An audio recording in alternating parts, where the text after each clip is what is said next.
Oi! Sobre o tema de hoje. O tema de hoje, ele tem me atraído bastante nos últimos tempos. Eu tenho tomado muito conhaque conversando sobre isso. Tenho ficado muito bêbado, tenho vomitado bastante, mas em geral eu estou bem, tá? Caso vocês me vejam bêbado em algum lugar, tá tudo ok, tá? No dia seguinte eu volto pra casa, tudo sob controle. Mas enfim, sobre o tema, né? A questão de hoje é um pouco mais séria do que eu gostaria que fosse, que é sobre as escolas, tá? Eu preciso fazer um vídeo urgentemente sobre a minha concepção de esquerda, porque eu tenho me declarado de esquerda depois de ter muito tempo flertado com o conservadorismo. Inclusive a gente vai fazer alguns vídeos sobre o Sir Roger Scruton, porque pra mim ele é a única referência que tem sobre a direita conservadora no mundo. Assim, é o que eu me baseio para chamar as pessoas de conservadores, mas isso é outro papo. E é infelizmente uma perda, a gente agora em 2020 ter perdido o Scruton. Então é isso, eu vou ter que fazer um vídeo sobre o Scruton e um vídeo sobre a minha concepção de esquerda, para vocês entenderem um pouco melhor as ferramentas que eu estou trabalhando para falar desse vídeo, tá? Mas vamos lá. O que para mim é educação? Educação é a porta que abre a oportunidade, mas a porta ela também não se abre sozinha. Se alguém não abre a porta para você, fudeu, tá? O que acontece? Eu vou tentar basicamente mostrar como é que funciona. Eu aprendi com alguém, que aprendeu com alguém, que aprendeu com alguém, que aprendeu sozinho, tá? Sempre em algum momento tem alguém que aprendeu sozinho. No caso da Bíblia, por exemplo, foi Adão. Adão olhou e falou assim, isso é planta, isso é peixe. Vocês que não sabem, Adão teria a função de dar nome às coisas. E no mundo... Eu ia falar no mundo real, mas os cristãos não iam gostar muito. No mundo fora da concepção cristã, em geral, quem teve essas questões de aprender sozinhos foram os pré-socráticos. E aí depois Sócrates e Platão foram aprendendo com os pré-socráticos, e aí depois Aristóteles com Platão e os pré-socráticos, e aí a patrística, e aí vai indo, né, e depois a escolástica e tudo, né, a Alta Idade Média, e aí os modernos, e aí os iluministas, e aí os idealistas alemães, e aí os franceses, e aí os revolucionários, e aí agora a gente. Nossa, que de Platão a Foucault tem coisa, hein? Mas tudo bem, vamos lá. A educação, principalmente a educação pública, ela não tem necessariamente, acredito eu, que oferecer toda uma gama de questões, mas ela tem que proporcionar aquele que quer aprender a conseguir. O que eu estou querendo dizer com isso? Estou querendo dizer que eu, como indivíduo de esquerda, eu sou super a favor das pessoas terem sim latim nas escolas. Eu sou super a favor das pessoas ouvirem Bach, Beethoven, Mozart, apesar de eu achar Bach um pouco monótono, mas ok.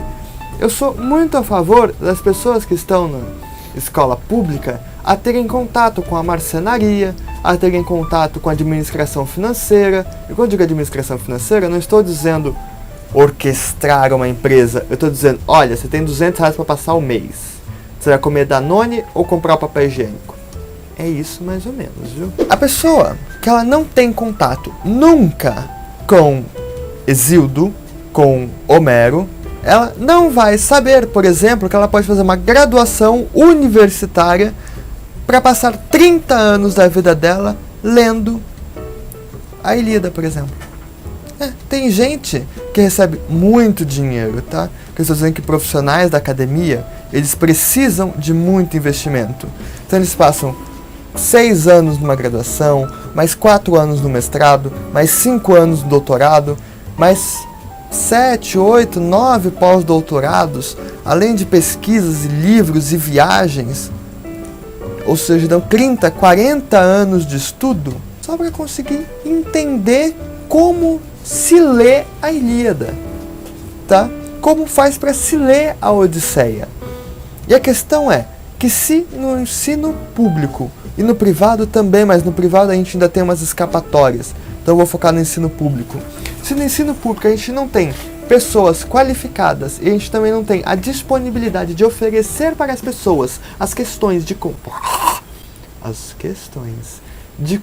Se no ensino público é ainda um pouco fora do ensino privado, Porque no ensino privado a gente ainda tem muitas brechas disso. Principalmente para a elite. E depois a gente define elite, tá?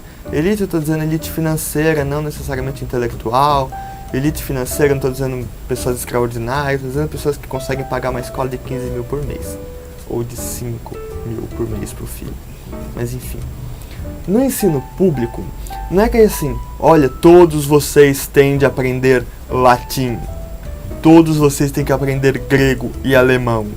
Mas a gente tem que dizer o seguinte, olha, vocês sabiam que o latim é uma língua morta? Mas ela é uma língua morta porque não existem países que falam ela? Mas dentro da universidade, principalmente na área de humanas, é muito importante? Vocês sabiam que Agostinho de Hipona, que Anselmo de Cantuária, que René Descartes, até muitos fragmentos do Blaise Pascal, né, não é Blaise Pascal, mas tudo bem, nossa, toda a filosofia medieval, toda a filosofia grega foi traduzida para o latim, grande parte da filosofia moderna, as epístolas papais, não só na área de filosofia, documentos históricos, essa questão de historiografia, antropologia, literatura. A gente pode simplesmente citar Ovídio e a Eneida. Ovídio é o autor e a Eneida é um livro do Virgílio. Tá tudo em latim. E as pessoas elas têm que ter ciência, se não de que elas precisam aprender o latim, de pelo menos dar a oportunidade de dizer, olha, o latim é assim, ele ainda funciona, as pessoas ainda podem aprender, existe esse método, e oferecer para as pessoas. Por exemplo, eu fui descobrir que existia uma graduação em idioma quando eu já estava na minha graduação de filosofia. Para vocês que não conhecem muito bem, tem um rapaz que eu andei saindo um tempo aí, Matheus Moraes, e Matheus Moraes, inclusive eu chamo meu namorado, mas enfim, o negócio é o seguinte, eu tava conversando com ele, né, aquele negócio ali da paquera, eu perguntei, o que você faz? Eu falo, eu estudo italiano. Aonde? Ele na USP. Na USP. De que jeito? Na graduação. E aí que eu fui entendendo no negócio, entre a língua na língua e entre a conversa, que tem um negócio chamado graduação em letras, né? E aí eu fui conhecendo muitas pessoas que tinham, por exemplo, faziam graduação em russo, em hebraico, em latim, em grego, em inglês, em espanhol. Já pensou que massa, cara? Você passa 20 anos da sua vida estudando francês. É sensacional. E eu fui descobrir que haviam oportunidades públicas para isso já quando eu já não tinha mais oportunidade, que eu já estava ali no meio fazendo um monte de coisa, terceiro ano, segundo ano da faculdade. Então é o seguinte, o que tem que ter na escola pública? Tem que ter a abertura para as pessoas elas terem a oportunidade de compreender a existência de um material que não está tão acessível à palma da mão. Quer outro caso da minha vida? As pessoas sempre falavam para mim, nossa, Machado de Assis, um grande escritor, super difícil de entender, sabe, um erudito. De fato, Machado de Assis é maravilhoso, homem sem defeito. Mas, o seguinte, é possível baixar de graça as obras completas do Machado de Assis porque é domínio público. Todos os brasileiros e todas as pessoas no planeta podem ter Machado de Assis de graça. Eu fui descobrir que era possível comprar um livro do Machado de Assis no terceiro ano do ensino médio. Sabe por quê? Porque eu fui na casa de um professor e ele tinha um livro do Machado na estante. E eu estranhava muito, porque do jeito que tinha nos livros didáticos e do jeito que os meus professores falavam para mim na escola, parecia muito como se fosse um semideus, algo como Hércules, algo intangível. E não é. Tanto não é que eu tenho as obras completas em casa. Eu devia ter colocado aqui, né? Mas é fazer propaganda de uma editora que não vale a pena, não. Mas enfim. Se você financiar a gente, daí a gente aceita. Exato. Editoras aí que tem obras completas de Machado. É a chance de vocês. O latim, como eu estava dizendo, é uma língua. Era isso que eu tinha que dizer. Eu citei o caso do Machado de Assis, os casos da minha vida com a faculdade de idiomas, com o latim. E outra coisa muito peculiar que eu aprendi ao longo dos últimos meses é que Machado de Assis não é tão complicado quanto parece. É claro, você tem que ir com muito cuidado, mas não tem problema nenhum você ler 2 vezes, 3 vezes, 4 vezes o mesmo livro. Você pega aquele Memórias Póstumas de Brás Cubas e você começa a ver o delírio com o hipopótamo e a deusa e aquela coisa que não faz sentido nenhum. E aí quando você lê o livro pela segunda vez, você descobre que vários elementos de toda a trama, de toda a narrativa, estava ali de uma forma tão explícita que chega a ser impressionante. E aí vocês vão, por exemplo, no Claro Enigma, do Carlos Drummond de Andrade, você lê aquele poema Perguntas em Formas de Cavalo Marinho.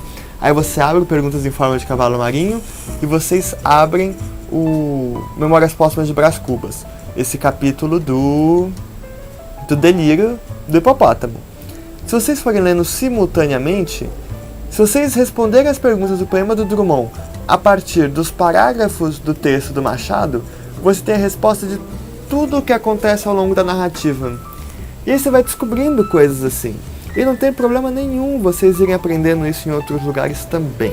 O ensino público, ele está muito destruído, muito defasado. Isso não é culpa de partidos políticos, isso não é culpa de indivíduos em particulares.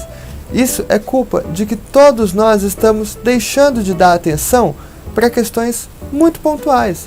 Por exemplo, todo mundo fala de agrotóxico. Tá bom, não tem na base nacional do currículo para ensino fundamental e médio um estudo para repassagem desse material de agrotóxico. Mas nada impede um professor de sociologia passar um trabalho a mais, uma nota a mais e outras questões que possam ajudar. Eu acredito sim que o ensino ele tem que abrir as portas para as pessoas terem a capacidade de notar que existe algo para além daquelas coisas de engenheiro, médico, advogado e mais 3 ou 4 profissões e ramos do saber. Eu vou acabar esse vídeo, porque já deve estar muito longo, ele ficou muito repetitivo, mas eu também gostaria de dizer que aqui no canal eu vou começar a dar abertura para essas novas possibilidades do ramo do saber. Não esqueça o negócio de curtir, gravar, gravar é comigo. A gente não pode colocar os papéis por enquanto, tá bom? Comentem aí embaixo nos negócios de comentar as coisas que vocês têm que comentar, tá? Porque quem comenta é comentário. Não, quem comentário que é comentarista. É isso. Tava pra sair a frase na minha cabeça errado.